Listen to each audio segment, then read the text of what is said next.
Hello and welcome to my Mars Mantra podcast.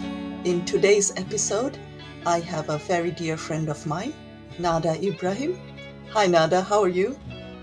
Hi, Romana. I'm great, thanks. How are you doing? I'm good, thank you.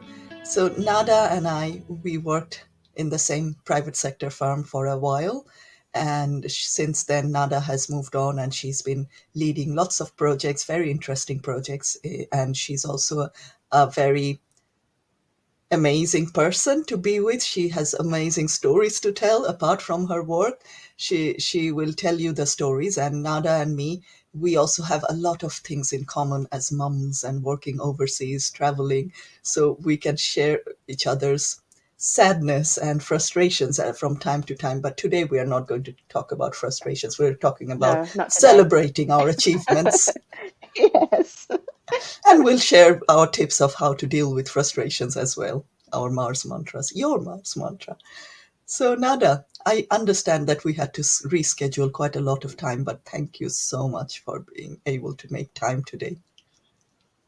No, thank you, Romana. It's great to finally get onto your podcast. So, Yes, as you already know, Nada, Mars mantra, Mars stands for motivations, how you got motivated to work in development and what you did, the actions, and reflecting on what you have achieved or what are your things that you would like to achieve in the future or make a difference, what you could do differently. And finally, the sustainability, how you keep on going, because international development sounds really exciting, but there are a lot of frustrations we have to deal with. So it would be good for our listeners to be able to understand our Mars mantras as well as especially your Mars mantra. And a formal introduction now. I would like to introduce Nada as an international development specialist focusing on private sector development and supporting small businesses through accelerator programs and coaching. And accelerator program, Nada will explain what it means, how you can uplift the small businesses to do well. And also, she's been doing a lot of consultancies. In the past, she worked for the World Bank in Sudan. And also, she's been a co-founder of a social enterprise business, and that's really exciting. And I'm really looking forward to hear that story of her own business. And Nada also had a master's from LSE and now working towards coaching other people so that she can become a member of the International Coaching Federation. thank you, Romana. Did I introduce you well? I think you did. Yes, that's the brief summary of it. Obviously, lots of details to be covered. Yeah, Yes. that's So yeah, let's brilliant. start with how it all started. And I understand that you started working in international development at a very young age, even before university or during the university. So you've been really passionate, and you've been always talking about your small enterprise business and things like that. So tell us where it all started for you. Yes, well, it started actually after my undergraduate university degree. So I actually studied pure economics at the University of Leeds. And then I got into the financial sector and was working for one of the biggest financial data companies in London. So there was a sort of a motivation to go back to development economics, particularly. There was a lot of things I wasn't enjoying about the financial sector, and so I decided to do a master's. I went back to university, completed my master's, which unraveled and opened up a huge opportunity for me actually to further my development career. Um, so doing my masters, as you all know, there was a dissertation piece that needed to be submitted before the end of the master's degree. And I chose to focus my dissertation on export policy in Sudan and the effect of the export policy in the 70s, more specifically, on export performance. So it's a bit random, but the But 70s why are actually quite an 70s? important. Well, it's quite an important period for Sudan. So Sudan was lining up to become the breadbasket of the Middle East. So there was plans for a lot of agricultural investment to be going into Sudan at that point. A lot of money was supposed to be pouring in to Sudan to develop sort of agricultural schemes. At that point, Sudan had the largest agricultural scheme in Africa, the Jazeera program, which was mainly focused on producing cotton. But there's obviously quite an abundance of agricultural land in Sudan, and the plan was in the 70s, a lot of money was going to be coming in from all these Arab countries to produce their grains and to produce a lot of their agricultural products, so that they don't have to import from further out from the US and from other countries. And why did you choose Sudan? Well, Sudan, this comes to my background. So I'm actually Sudanese. My parents are both from Sudan. And although I wasn't born in Sudan, I had, we went back quite regularly over school holidays as we were children. So we have really strong ties in Sudan. You were born in the UK. No, I was born in Saudi Arabia, actually. So I've traveled a little bit. But yes, I did go back to Sudan very often as a child. So I was able to see a lot of the sort of the development challenges around me. There was issues of sanitation, water quality. There was issues of agricultural production, and all of these things you can actually see as a child. There was major infrastructure challenges in Sudan as well. So, for example, I think the one of the oldest bridges that's actually currently still being used from the main Khartoum city to Omdurman, which is just adjacent to Khartoum, but within the wider Khartoum area, was actually expired in the 1960s and actually was bought as a second-hand piece of infrastructure from the UK. Ah. So at that point, so it's still being used. So there's a lot of infrastructure issues, a lot of poverty, quite deep poverty, especially in the rural areas as well, of around Khartoum and sort of further out provinces. So obviously the situation has actually gotten worse in Sudan over the last couple of years. Many of my family are actually displaced now. They're all in Egypt. Some of them are in the Emirates and Saudi Arabia.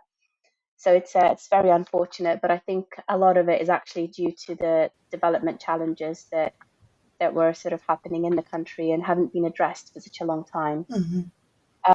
So that's the background that I sort of come from, and it although it wasn't an expectation that I would come to this country, get into development economics, and then go back and try and help my home country. It's I think it's added to my motivation to being in and working within development, having come from that background and having seen some of those issues from such an early age. So that's kind of where I've come from. But then after university, like I said, I kind of moved on to the financial sector, decided it wasn't for me, went back and did a master's degree. So I ended up in doing this dissertation around policy, economic policy, export policy in Sudan in the 1970s. So fortunately, the data archives at the LSE didn't extend to that time period. So there was a lot of data that you could pull out from export figures, export revenues for the different products and things like that. But it was so far back that it wasn't available in the archives. So it was suggested to me to actually try and see whether I can get hold of some of this data from Sudan itself. So this is where an interesting twist of fate happened. So I had to split my master's into 2 years instead of the 1 year that it was supposed to be. At the end of the first year, I actually went to Sudan and worked for the World Bank for about six months. I didn't go out there to work for the World Bank. I went out there to collect data. But through the process of trying to dig out this data I went to the Bank of Sudan, I think, I went to archives and universities. I actually managed to get in touch with a couple of projects in Sudan that were run by the World Bank.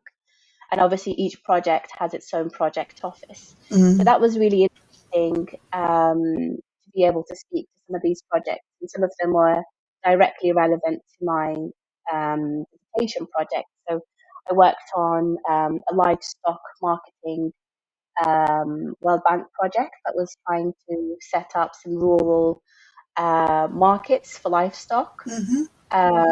And then I worked in another gum arabic exporting project that was focused on increasing revenues through the export of gum arabic, which is What is still up gram to a big one. Arabic? Oh, gum arabic is a natural gum. It's tapped from trees, some special trees in Sudan. It's usually produced by sort of very rural communities where there's a lot of poverty. All you need is a tapping, what's it called? It's like a tapping hammer. It's like a little knife basically. And they go around and tap these trees, and then the trees seep out this gum over a period of time. And this gum is so valuable in the world, but these poor communities are not benefiting at all from any of the value that's captured further up the value chain. Mm. So, what is So the gum Arabic used for? everything. It's used in all drinks, Pepsi Cola, Fanta. They use it as a Oh. as sort of an emulsifier in the production of Mm-hmm. some of these drinks. It's used in the pharmaceutical industry. It's used in Mars is one of the biggest exporters. Like all of these food Mm-hmm. manufacturers import large amounts of gum arabic, and fortunately, Sudan has the best quality in the world, so it's internationally recognized. So even when there was the export embargoes on Sudan and they couldn't export anything out of the country in the 90s, Mm-hmm. there was an exception that was made for gum arabic because of its value for the rest of the world. So this was the only product that we could export from Sudan at that point. Mm. Um, so it's really it's very valuable. But these poor communities were not benefiting at all. There were so many middlemen in the business, and it's so bad that some of these farmers are actually trading, a whole season's worth of gum arabic for a couple of bags of tea and a bag of sugar, for example. So they don't actually capture any of the value that the rest of the world sees for gum arabic, and it's a little bit of a shame. But these are some of the learnings that I found out through my sort of experience working with the gum arabic project in Sudan. I also got to speak to producer associations for some agricultural products. One of them was an association for gum arabic production.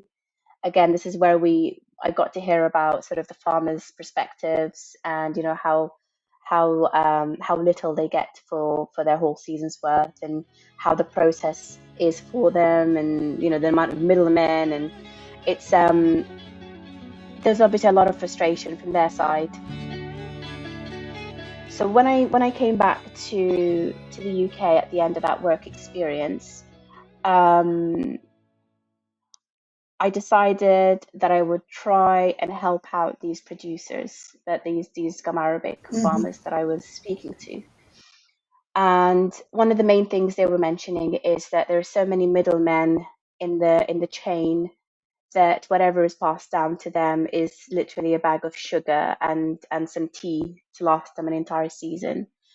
So my idea was that we would remove some of these middlemen out the way. So there would be, for example, the person that they would sell their gum arabic to in the village, who would then collate from produce from nearby villages, sell it to the guy who comes from the town with the big lorry, puts it all in the town. Then that person sells it to somebody in the capital who owns a processing plant, and then that person who owns a Mm-hmm. processing plant processes it and sells it to an exporter, and so forth. So there's like at least 5 or 6 people in the chain. So what I was trying to do with this small social enterprise that I set up was to cut out as many of these middlemen as possible. So at that point, I had the contact with the farmers. I'd met with some of them. I had telephone numbers. I had the cooperatives' contact details as well if they needed to mobilize for any reason. But I was fortunate enough to have some connections through the World Bank project with some of the major processors in Khartoum. So the idea was that we would set up a small enterprise in Sudan and another one here in the UK that would buy produce in Sudan and export it directly to different clients around the world. And obviously, at that point, there was a lot of challenges around sort of how you would do this because money couldn't be sent directly to Sudan. So there was a lot of challenges around sort of how you would work with that. But my responsibility was to sort of line up the bottom of the chain, so the farmers, and line up the produce and get plans going for how much would be produced, and then to work through the process in Sudan. So that was a really interesting project to be involved in, and obviously as I came back and got involved with the consulting sector, that became a bit more difficult to continue. So Oh, I see. unfortunately, it's not going anymore, but I've still got those contacts with sort of friends back in Sudan and in those agricultural communities. Also, since then, obviously, I came back and wanted to get into consulting to be able to work on a range of different projects and to be able to sort of continue supporting small farmers like the ones I'd met in Sudan and some small businesses in the developing world. So I got into, I was fortunate enough to, having finished my master's, I then got into the consulting field. And what I enjoy about consulting the most is the variety of projects that you're involved in. So it's not the same job every day. And it provides you with a lot of experience, very rich experience. And I was fortunate enough to be able to sort of develop my expertise in working with small businesses and small producers in developing countries. So it's I've managed to maintain that focus on small businesses and people at the very bottom of these value chains. That's exciting. So, what is your favorite project, Nada? Tell us about one of the most exciting work you've done. Um, a lot of the work that I've done is super exciting, so it's difficult to sort of draw out a particular example. But two examples stick out to me the most. My first project is obviously something that I hold quite close to my heart. So when I first joined, I was involved in a project called Connect to Grow. And that was a super exciting project, very high profile for DFID in India, Department for International Development. So this is the UK government's arm of development. Obviously now it's transitioned to FCDO, potentially could be transitioning back to DFID, God knows. But so it was a project for DFID in India, and the idea behind the project was to transfer Indian innovations in the health and agriculture sector to other countries around the world that are DFID priority countries, so other developing countries around the world. And the idea is that because India has sort of also a lot of poverty, it has sort of a similar context as a lot of these other countries, that the transfer of innovation would be, the assumption was that it would be easier to transfer innovation from India than it would be, for example, to transfer innovation from Germany or the UK to somewhere like, say, Malawi or Uganda. And the idea was then to bring together a firm in India with this innovation and a firm in one of these developing countries with a market opportunity, and to bring them together to create a business partnership And then through this business partnership, they can pilot the project together in partnership, right? So they bring the innovation from India and the market opportunity and the local networks from the developing country. And through that, we ran 20 pilots, most of which were successful, and a few of them at the end of the program actually were still continuing and wanted to continue to work with each other.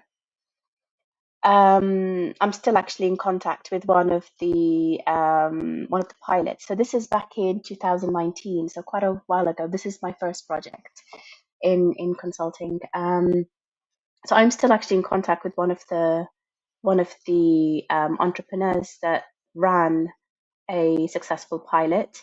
So he's a honey processing honey manufacturer from Tanzania.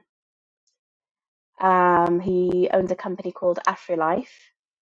And AfriLife, for Connect to Grow, imported some processing equipment that was quite high tech and would be able to cut down on the manual labor required quite significantly in sort of purifying the honey, packaging the honey.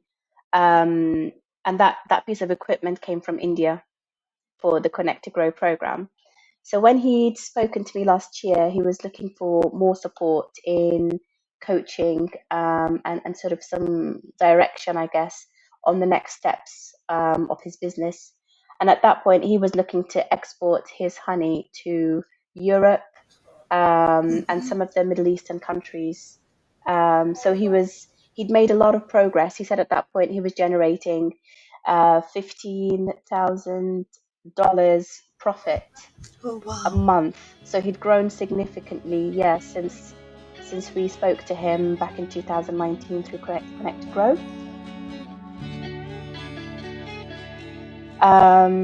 So yeah, it was really good to touch base again. Obviously, he remembered me straight away. I was one of his, we called them partnership managers, and this was essentially the coaching role for the partnership on Connect to Grow. So I was his partnership manager, and he was quite excited that I was still able to coach him, even though obviously it was outside of the scope of what I do in the consultancy field.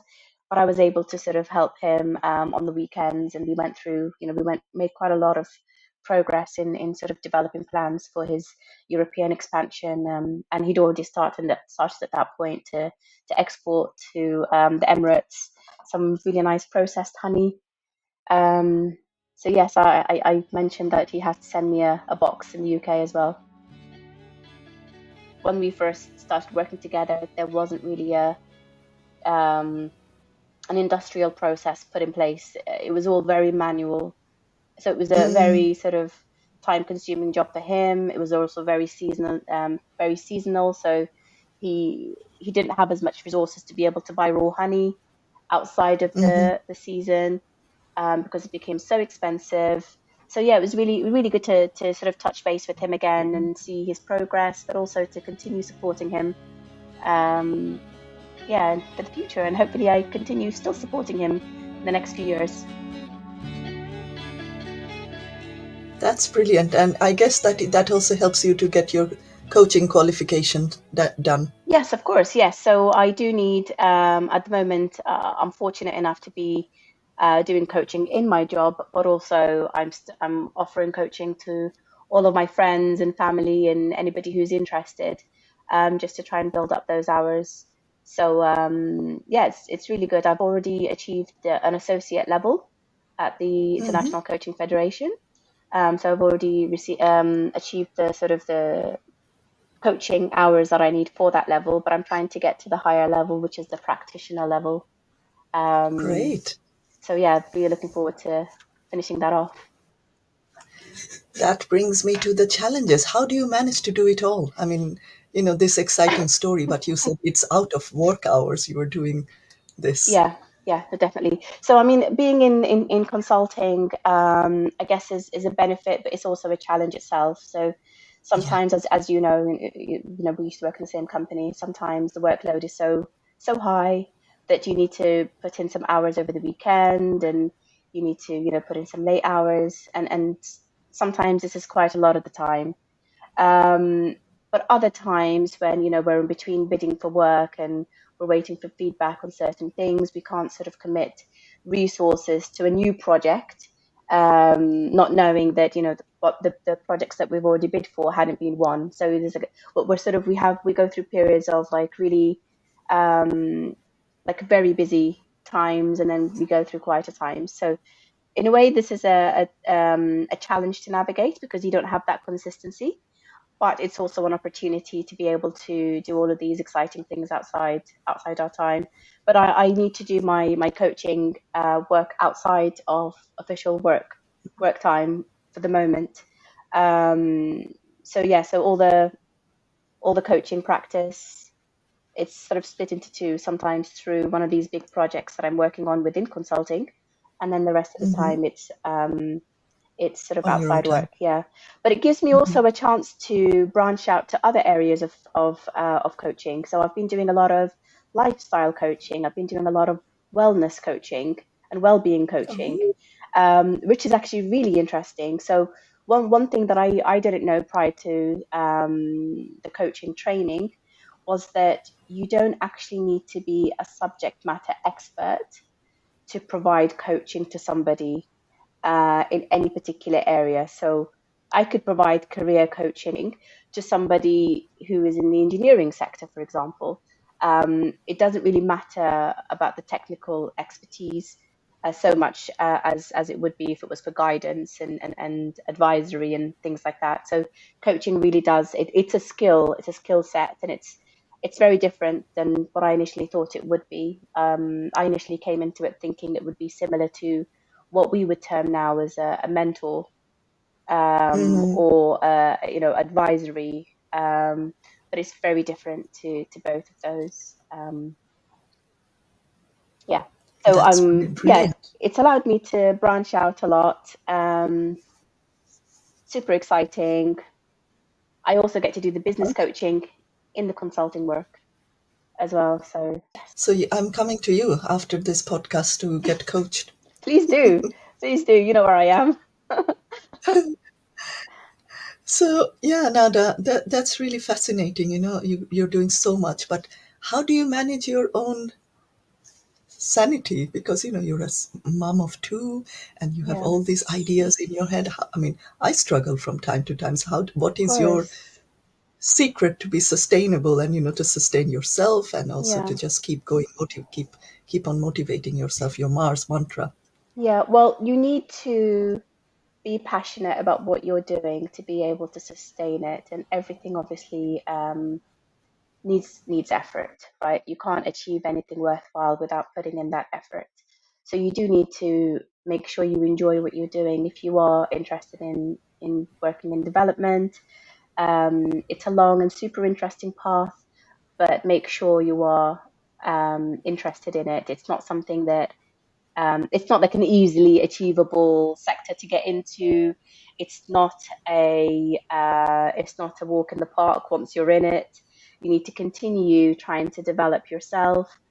So it's a matter of motivation. I think it's if you really are interested in what you're doing and want to better yourself and have that internal dial in a way that sort of pushes you, then that's where you were able to do all of this stuff, that's not within your working hours, and manage, things like children, and all sorts like that. So it's really it's about your internal drive, I think.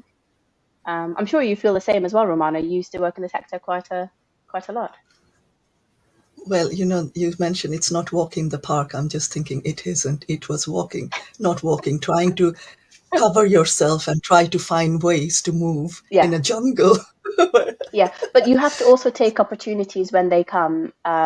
So Yes, you have to be aggressive to go for it. you do, and you have to Have that confidence. have a vision. So one thing that I think I was particularly sort of fortunate in in that, like, since I joined consulting, I I've always had a vision that I wanted to be a technical specialist. there's as you know, in the developing world and in consulting, there's so many opportunities around project management and sort of moving into more of that management role. But I was sort of fortunate enough to always, move up the ladder in terms of technical ability, and move and have that exposure in different projects. Also looking at it from the technical side. So I am not a project manager in any way, shape, or form, but that's allowed me to sort of keep that razor sharp vision in sort of developing my technical expertise. Great.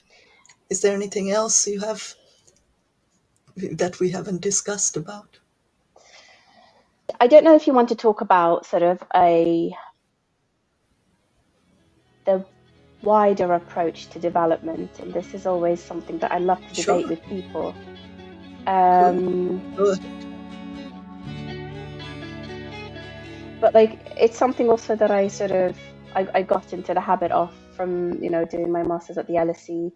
For all of those who have done a masters in the LSE, you know that there's a big focus on debating different perspectives to development. So one perspective is there's a one size fit all policy that you need to adopt, and that will solve all of your problems. So this is the kind of policy that the World Bank uses, IMF, it points the fingers at the developing countries and says, if you develop these policies of globalization, of opening up your borders, of, not protecting your infant industries, then we'll give you money.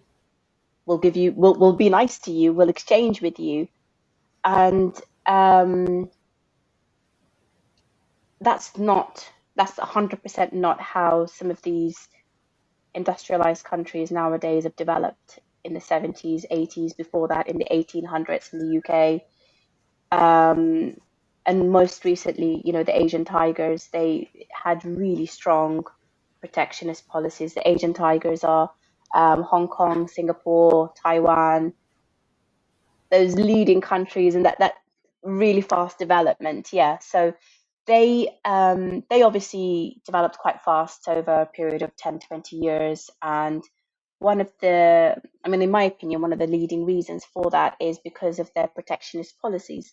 So they did protect their infant industries. They Interesting. decided they wanted to focus on producing shoes or electronics in Singapore, I think it was. That's a better example. Electronics. So they protected the electronics industry until it was at a stage where it can compete internationally before they then opened up the markets for electronics to be able to import it and export it out of the country, right?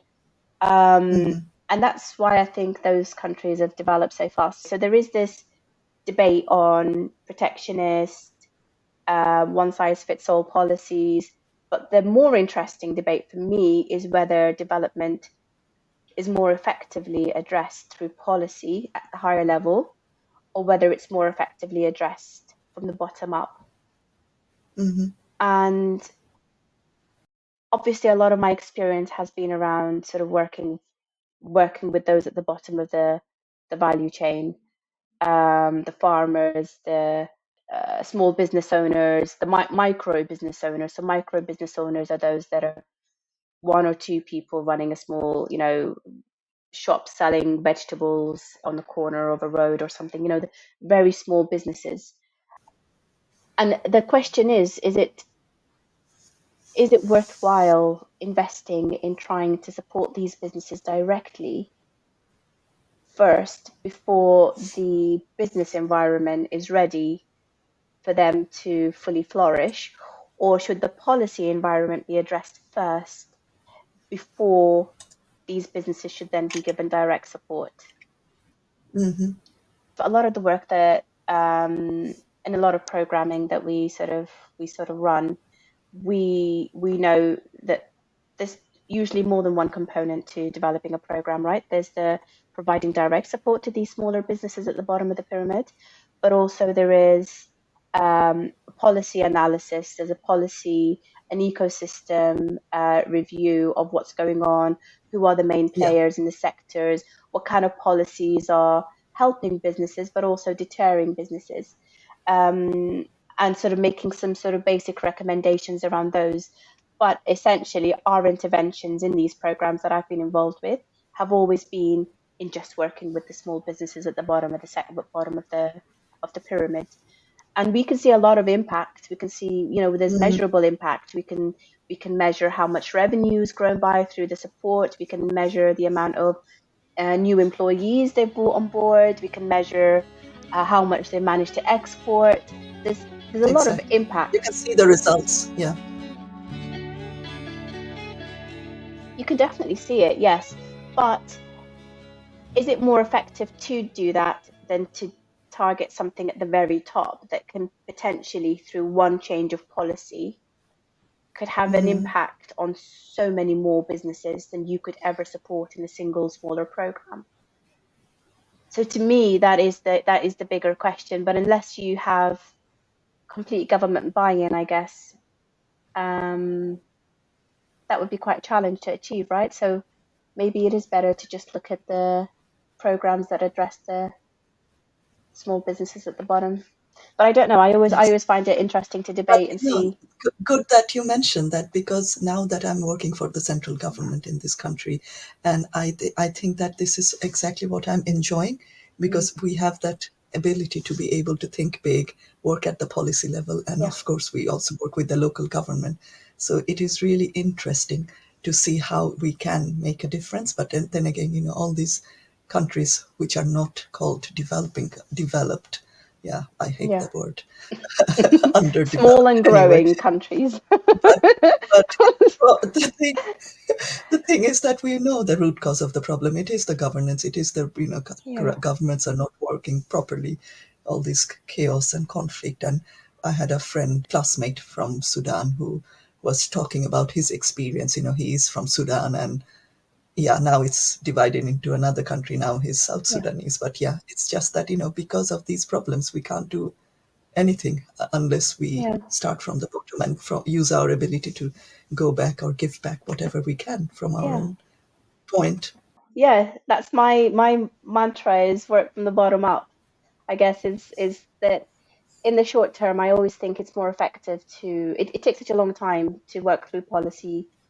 Like you said, Yeah, I've try not that. got Yeah, as try that. yeah, I've not got as much experience on policy as you have, but yeah, it Mhm. takes a while, right, to get the right policy in and to get buy-in by the local government, and then for that to be actioned, and then for that to have an effect on all these businesses. It takes a while, right? So you could plan a policy change now, but only see the effect of it 5 years down the line, if 10 anything. years, 5 years, exactly. And Yeah, that you mentioned about policy change, but when I joined the government 3 years ago after COVID, and I was just surprised. There are just hundreds and hundreds of policies. So yeah, it is really interesting, but it's difficult to decide where you start and mm, what you want to focus your energy on. So I think that, yeah, from your discussion, I think that one of the important thing for the listeners is to be sure what is your passion, what is your interest, and focus on that. If you want yeah, to work in policy, fine. yeah, 100%. I think, I mean, both approaches they do work. We've seen they work in development. Exactly. It's You have it's to not work that one both is better ends. than the other. It's just that one takes longer to materialize, I guess, and is it's so much quicker to put together a business acceleration program lasting, 6 months, follow up by some, coaching for another 6 months or so. Yes. It's so much easier to do that, right, and to have some real impact. But it could have more significant impact with the right policy. I think care needs to Mm, be taken as to where this policy is coming from, because, like I said, there is so many agendas out there in with these big players, these big donors. They often link they often link policy to support. exactly. So unless you adopt full democracy, and unless you adopt open your borders completely to all trade, so we can export your raw materials out as cheaply as possible, we are not going to give Mm, you this huge packet of money. So in a way, some of the World Bank and the IMF, like I said, they work like that quite a lot, and we have seen it even with Sudan. We've seen that that's kind of been how. So it needs to be Mm. carefully managed by local governments as well. And this is probably more alongside your area of work, right? So like working with the local governments and sort of buying in for the policies and making sure it's actually best for the country and all that stuff. So that I think is really important to take into account. And it's so much more complicated than any of this business acceleration stuff. So I'll leave that to you. Thanks, Nada. Do you have anything else to add, or No, thank you so much for one inviting more me. It's been, sentence? um, People I've got get plenty puzzled more when I ask. sentences. I've got plenty more sentences. You know me, Romana. Yeah, it's great to be, yeah, good to be here and to talk through these things with you. So Thank you. Have a good day. thank you so much. Thank you.